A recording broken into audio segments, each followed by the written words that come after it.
సందేశము అద్భుతంగా మనం వినబోతున్నాం. మొట్టమొదట దేవుని యొక్క పరిశుద్ధ గ్రంథంలో నుంచి కీర్తనల గ్రంథం 52వ అధ్యాయం నుండి అది 8వ వచనాన్ని చదువుకుందాం. మీరు ఎవరైనా చదివి సహకరించండి.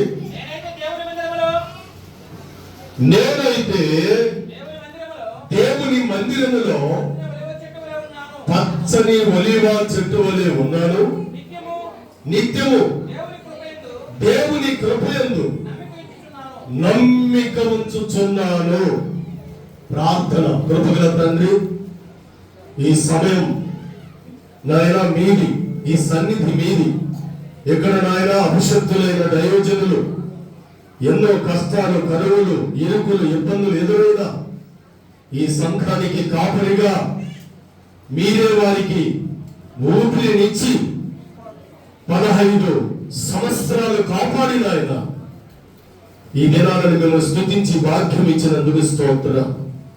అల్పుడనగు నాయన, మాకు కూడా మీరు ఇచ్చిన సమయాన్ని బట్టి నేను స్తుతిస్తూ ఈ వాక్య భాగం అంతయు నీ దీర్ఘాసుడు నా నోట మీరు ఇచ్చిన మాట ఈ సంఘానికి, ఈ ప్రాంతానికి మేలుకరంగా, దీవెనకరంగా ఉండనట్టుగా సహాయం చేయమని, ఈ ఒట్టి మట్టి పాత్ర నీ చేతుల్లో మహిమాన్విత పాత్రగా మీరే నిలబెట్టుకొని వాడుకోమని యేసు ప్రభువారి శ్రేష్టమైన నామంలో ప్రార్థించి వేడుకుంటున్నాము తండ్రి. ఆమేన్. Praise the Lord. హల్లెలూయా, హల్లెలూయా, హల్లెలూయా.